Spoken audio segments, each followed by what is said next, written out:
Kenapa di dalam forex itu ada yang namanya slippage? Dan hari ini saya akan jelaskan ke teman-teman sekalian apa itu slippage, penyebab dan bagaimana cara kita mengatasinya. Nah, dalam dunia trading forex itu banyak trader pasti ingin banget ya kalau kalian mengeksekusi sebuah orderan, apalagi market order itu di harga yang kalian inginkan. Tapi ingat, dalam kondisi pasar tertentu kadang eksekusi kita itu berbeda dari harga yang kita mau. Nah, ini bisa disebut sebagai slippage. Ya, slippage ini nggak cuman waktu lagi entry teman-teman. Kadang pun kalau misalkan sudah entry dan sudah pasang SL plus TP, terkadang bisa terjadi slippage. Mungkin SL-nya ketarik dan lain sebagainya dan lain sebagainya. Nah, slippage ini bisa menjadi keuntungan atau kerugian bagi trader, tergantung pada arah pergerakan harga. Simple. Kalau misalnya kalian buy terus dia tiba-tiba slippage terbang tinggi, ya keberuntungan buat kalian. Kalau misalnya kalian buy dan dia tiba-tiba slippage turun ke bawah, ya tentu adalah sebuah kerugian. Nah, slippage ini adalah selisih antara harga yang diharapkan trader dengan harga eksekusi sebenarnya. Kenapa bisa? Ya karena terjadinya perubahan harga yang sangat amat cepat sebelum order itu dapat dieksekusi. Nah, hal ini biasa terjadi dalam kondisi pasar yang volatil. Contohnya ya misalnya lagi dalam perilisan berita-berita besar, contoh NFP, CPI dan sebagainya. Atau mungkin momen ketika pergerakan pasar itu bergerak sangat amat cepat. Nah, bagaimana slippage itu bekerja? Nah, ini ada 3 contoh. Ketika Anda memasang order di pasar forex, ada 3 kemungkinan hasil eksekusi. Pertama adalah eksekusi tanpa slippage. Jadi ketika kalian entry, either buy atau sell, persis sama di harga yang kalian inginkan. Yang kedua adalah slippage positif. Contoh kalian buy di harga 1.0. Lalu ketika kalian entry dan dia tiba-tiba disetujuilah entryan kalian, ternyata dapatnya di 0.95. Kalian dapat harga yang lebih bawah, terus dia bergerak lagi signifikan naik ke atas ke 1.1, 1.2, artinya positif. Karena harganya kalian bisa dapat buy yang lebih rendah dan memberikan profitabilitas yang sangat amat singkat. Itu kalau misalnya positif. Sama seperti sell, tiba-tiba kalian pencet sell, tahu-tahu dia naik lebih tinggi, kalian kepencet sellnya yang di bagian atas dan dia drop lagi ke bawah. Slippage negatif itu adalah kondisi di mana order kalian itu dieksekusi pada harga yang lebih buruk dari yang diminta. Tinggal kalian balikin aja dari slippage positif. Contoh kalian buy harusnya di harga 1.0, ternyata baru tereksekusi ketika dia bergerak ke 1.5. Lalu setelah kalian entry, dia tiba-tiba drop signifikan ke 1.1, 1.0, 0.9, 0.8 dan seterusnya. Nah, contoh slippage dalam forex ya. Anda yang membeli Euro USD ya 1.100, namun karena volatilitasnya tinggi, ordernya dieksekusi di 1.1005. Nah, terjadi slippage negatif nih di sini sebesar 5 pips. Tapi kalau misalnya dia mengalami penurunan, karena kan kita mau nge-buy ya teman-teman ya. Ketika dia mengalami penurunan dari harga yang kita inginkan, namanya slippage positif. Nah, kalau misalnya slippage positif ini enak teman-teman. Kenapa? Karena kalau kalian buy dapat harga yang lebih rendah, kalau kalian nge-sell kalian dapat harga yang lebih tinggi dan bisa mendapatkan profitabilitas yang better juga. Kalian dapat zona yang baik, kalian dapat keuntungan yang juga bisa signifikan. Nah, yang masalahnya apa? Ya selalu teman-teman. Kalau profit itu nggak pernah jadi masalah. Jadi masalah itu kalau loss. Nah, kondisinya adalah banyak yang mungkin mengalami slippage negatif. Kalian entry dapat harga lebih buruk, malahnya kalian bisa mengalami loss yang signifikan.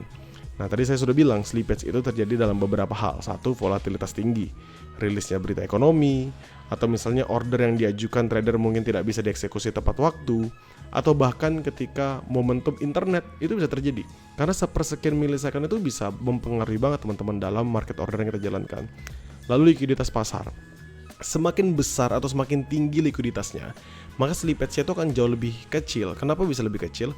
Karena liquid ya, karena perdagangannya itu selalu ada orderannya. Ya semakin liquid, sama kayak kalian di saham, semakin liquid sahamnya. Contohnya saham masuk di LQ45, tentu perdagangannya akan jauh lebih nyaman buat kalian entry-nya. Gitu. Nah, likuiditas itu pun bisa juga mengalami pengurangan. Contohnya, misalnya tiba-tiba kalian trading di pair yang seharusnya bukan di pair pada saat itu. Contoh kalian trading untuk GBP USD tapi di market Asia. Nah, itu kan tentu berbeda nanti ke depannya. Ya, dan itu bisa meningkatkan risiko slippage. Lalu ada jenis-jenis broker, ada broker market maker, ada yang bilang broker ECN atau STP, dan lain sebagainya. Lalu ukuran order yang terlalu besar. Ya, kalau misalnya kalian mengeksekusi order yang terlalu besar di pasar yang tidak cukup liquid, terkadang hanya dieksekusi sebagian saja. Jadi ini biasa deal-dealan kita dengan broker yang kita pilih. Ya, jadi sisa order selebihnya itu akan dieksekusi pada harga berikutnya sehingga mengakibatkan sebuah slippage. Nah, pertanyaannya adalah gimana cara menghindarinya? Satu yang normal adalah gunakan broker dengan eksekusi yang cepat. Jadi kalian bisa pakai broker ECN atau STP, atau misalnya jenis akunnya yang spreadnya lebih rendah, atau misalnya bisa raw spread atau zero. Ya, terus habis itu dia mungkin sudah terkenal, sudah lama brokernya, contoh yang sudah berjalan di atas dari 10 tahun, punya banyak klien dan lain sebagainya. Kenapa? Karena dia pasti punya infrastruktur server yang lebih stabil. Jadi ketika nanti dia price feeding dari LP-nya akan jauh lebih bagus buat kita. Lalu misalnya yang kedua adalah gunakan akunnya, ya akun ECN atau misalnya jenis akun-akun lain dengan spread yang ketat, karena itu tentu akan menciptakan ya entrian kita dalam area-area atau zona yang memang sesuai dengan yang kita inginkan. Lalu hindari trading saat rilis berita besar. Kenapa ya? Tentu karena pergerakannya sangat amat signifikan. Oke lah, kalian bisa mendapatkan profitabilitas yang juga signifikan, tapi ingat, profitabilitas yang signifikan itu pasti akan selalu berbanding lurus dengan loss yang signifikan juga. Lalu kalian bisa juga menggunakan yang namanya limit order, jadi pakai pending order. Ya, jadi kalian bisa pilih misalnya, saya pakai buy stop, sell stop, buy limit, sell limit, dan lain sebagainya. Tapi ingat teman-teman, buy stop dan sell stop ini terkadang juga kurang baik dipakai ketika kalian entry-nya di saat rilis berita. Lalu yang kelima adalah pilihlah pasangan mata uang dengan likuiditas tinggi, Euro USD, GBP USD, USD GPY. Hindari yang likuiditas rendah kayak USD TRY, Euro ZAR, dan lain sebagainya. Lalu bisa kalian gunakan VPS untuk trading yang lebih cepat, jadi kalian punya virtual private server, dan juga periksa kualitas eksekusi broker-broker yang kalian gunakan. Nah, kesimpulannya adalah slippage itu adalah selisih antar harga tadi ya, yang diharapkan kalian dengan harga yang dieksekusi sebenarnya. Ada dua, bisa positif sifatnya, bisa juga negatif. Yang positif kita nggak perlu bahas banyak karena kalian pasti seneng-seneng aja kalau positif. Yang masalah kan kalau negatif. Nah, slippage terjadi karena volatilitas, karena likuiditasnya juga, dan eksekusi brokernya juga.